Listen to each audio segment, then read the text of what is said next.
इस वीडियो में हम अनंत ब्रह्मांड को देखने वाले हैं और ये भी कि ब्रह्मांड के सामने हमारी औकात कितनी है। आज हम जानने वाले हैं कि ब्रह्मांड के सामने हम इंसान क्या हैं और इस वीडियो को देखने के बाद आपका घमंड चूर चूर हो जाएगा जब आप जानोगे कि ब्रह्मांड कितना बड़ा है और इतने बड़े ब्रह्मांड में हम कहाँ एग्जिस्ट करते हैं या फिर हमारा अस्तित्व इसके सामने कुछ मायने रखता भी है या नहीं। जानने के लिए वीडियो को पूरा जरूर देखें। दोस्तों, आपको जानकर हैरानी होगी कि हमारी धरती पर रहने वाले लोगों की संख्या यानी पूरी धरती की पॉपुलेशन 800 करोड़ तक पहुंच चुकी है, लेकिन धरती पर मौजूद ये सभी 800 करोड़ लोग लॉस एंजलिस जितनी जगह में समा सकते हैं। लॉस एंजलिस लगभग 1300 किलोमीटर के एरिया में फैला हुआ है। अगर हम बात करें हमारी पूरी धरती की तो पूरी धरती लॉस एंजलिस से काफी ज्यादा बड़ी है। हमारी धरती का व्यास यानी धरती की मोटाई लगभग 13,000 किलोमीटर है। वहीं चांद का व्यास 3,500 किलोमीटर है। चांद इतना बड़ा है कि इसके अंदर 1 लाख हिमालय जैसे पहाड़ समा सकते हैं और हमारी धरती इतनी बड़ी है कि धरती के अंदर चांद जैसे 50 उपग्रह समा सकते हैं। तो आप समझ ही गए होंगे कि धरती कितनी बड़ी है। तो दोस्तों, जरा एक बार सोच कर देखिए कि धरती के सामने हम कहाँ टिकते हैं। चांद हमारी धरती से 3,84,000 किलोमीटर की दूरी पर मौजूद है। इस दूरी के अंदर सोलर सिस्टम के सभी 8 ग्रह समा सकते हैं। अगर हम अपने सूरज की बात करें तो हमारा सूरज धरती से 15 करोड़ किलोमीटर की दूरी पर मौजूद है। हमारे सूरज का व्यास लगभग 14 लाख किलोमीटर है।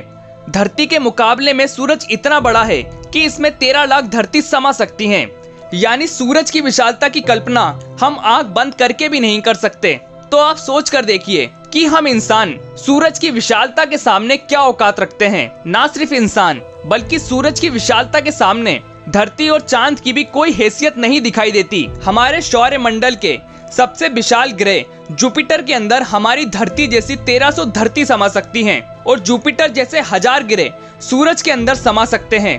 दोस्तों, सूरज ना सिर्फ धरती बल्कि जुपिटर की औकात से भी कई गुना बड़ा है। लेकिन औकात की बात करें तो ये तो बस शुरुआत है। अगर हम बात करें पूरे सौर मंडल की तो हमारे सौर मंडल का व्यास 287 अरब किलोमीटर है और इतने बड़े सौर मंडल में हमारे 8 ग्रह के साथ 5 बौने ग्रह, लाखों एस्ट्रॉइड और करोड़ों मीटेरॉइड्स मौजूद हैं। सूरज से लेकर नेपच्यून तक की दूरी करीब 4.5 अरब किलोमीटर है। ऐसे में अगर हम सूरज से लेकर नेपच्यून तक सूरज की लाइन बनाएं तो इस लाइन में सूरज जैसे लगभग 3000 सितारे समा जाएंगे। तो आप समझ ही सकते हैं कि सोलर सिस्टम के साइज के सामने सूरज कितना छोटा है।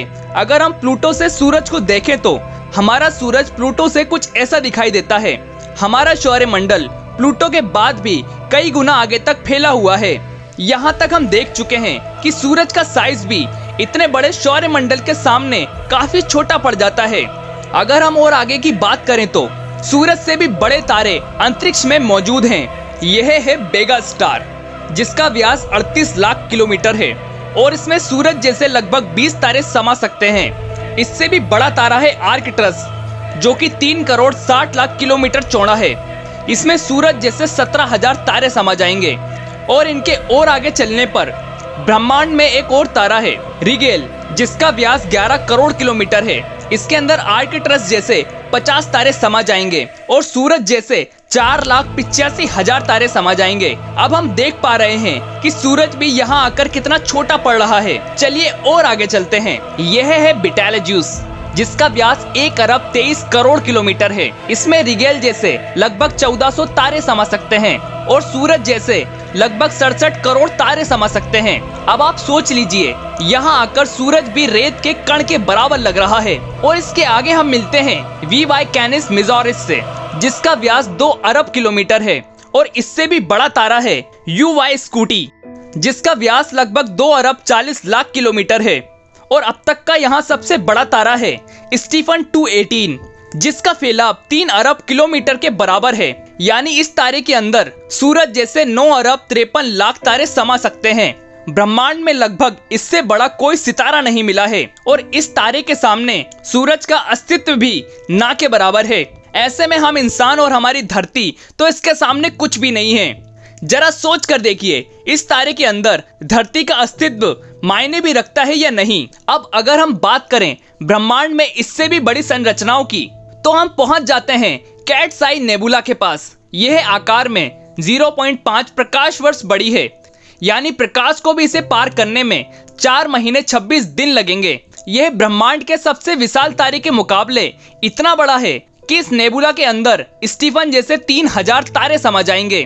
और इससे भी बड़ा हेलेक्स नेबुला है, यानी प्रकाश को भी इसे पार करने में 5 साल लगेंगे। और इसमें स्टीफन जैसे 15,000 तारे रखे जा सकते हैं। इससे भी आगे है ओरियन नेबुला, जो कि 24 प्रकाश वर्ष चौड़ा है। और इससे आगे हमें मिलता है ओमेगा सेंटोरी कंस्टलेशन, जिसका व्यास 150 प्रकाश वर्ष है। और अब तक हमने जिन विशालकाय संरचनाओं को देखा है, इन सबसे करोड़ों गुना विशाल यह है हमारी आकाशगंगा मिल्की वे, यानी कि मंदाकिनी आकाशगंगा, जो कि 1 लाख प्रकाश वर्ष के आकार में फैली हुई है। यानी यह इतनी बड़ी है, प्रकाश को भी 1 लाख साल लग जाएंगे। और आपको बता दें कि प्रकाश की गति 3 लाख किलोमीटर पर सेकंड है। हमारी इस आकाश गंगा में इस तरह के बड़े बड़े 400 अरब तारे मौजूद हैं और इनमें ही ग्रह इनके अंदर मौजूद हैं। तो यहाँ आकर आप कल्पना भी नहीं कर सकते कि यह कितनी बड़ी है। इसके अंदर हमारी धरती खत्म भी हो जाए तो इतनी विशाल आकाश गंगा को कोई फर्क नहीं पड़ने वाला है। हमारा सूरज भी खत्म हो जाए तो भी इससे कोई फर्क नहीं पड़ने वाला। ब्रह्मांड का सबसे बड़ा तारा भी खत्म हो जाए तब भी इससे कोई फर्क नहीं पड़ेगा। लेकिन हमारा ब्रह्मांड यहाँ खत्म नहीं होता है। इससे आगे चलने पर अगर हम हमारी पड़ोसी आकाश गंगा एंड्रोमेडा की बात करें तो यह हमारी गैलेक्सी से 2 गुना बड़ी है। इस गैलेक्सी के अंदर 10 खरब तारे मौजूद हैं। अब तक जाने गए सबसे विशाल तारे स्टीफनसन से इस गैलेक्सी को भर दिया जाए तो इसमें 40,000 खरब स्टीफनसन 218 जैसे तारे आ सकते हैं। अगर हम और आगे पृथ्वी से 23 करोड़ प्रकाश वर्ष दूर जाएं, तो हमें एक और आकाशगंगा मिलती है, UGC 2885 गैलेक्सी, जो कि 4,63,000 प्रकाश वर्ष के व्यास में फैली हुई है। ये हमारी गैलेक्सी से 4 गुना बड़ी है और इसमें 50 खरब तारे मौजूद हो सकते हैं। पृथ्वी से 100 करोड़ प्रकाश वर्ष दूर इससे भी भयानक और बड़ी गैलेक्सी है IC 1101 गैलेक्सी, जो कि 40 लाख प्रकाश वर्ष के व्यास में फैली हुई है और इसमें 1000 खरब तारे रहते हैं। इसके अंदर 30,000 से ज्यादा मिल्की वे गैलेक्सी जैसी आकाशगंगाएं समा सकती हैं। और अगर हम इससे भी आगे चलकर और आगे देखें तो इससे भी ज्यादा बड़ी गैलेक्सी ब्रह्मांड में मौजूद हैं, जिनके सामने मिल्की वे आकाशगंगा भी कुछ नहीं है। पृथ्वी से 300 करोड़ प्रकाश वर्ष दूर है एल्कोनिसिस गैलेक्सी, जो कि 1 करोड़ 60 लाख प्रकाश वर्ष जितने व्यास में फैली हुई है। इसमें हमारी मिल्की वे गैलेक्सी जैसी 40 लाख गैलेक्सी समा जाएंगी। अब हम ब्रह्मांड के काफी बड़े स्केल पर पहुंच चुके हैं। यहाँ हमारी गैलेक्सी, जिसकी विशालता की हम कल्पना भी नहीं कर सकते, वह भी इसके सामने कुछ नहीं है। लेकिन अब अगर हम और आगे चलें और पूरे ब्रह्मांड की बात करें तो पूरा ब्रह्मांड जिसे हमने अब तक ऑब्जर्व करा है वह 93 अरब प्रकाश वर्ष के व्यास में फैला है और इसके अंदर ऐसी 200 अरब गैलेक्सी मौजूद हैं।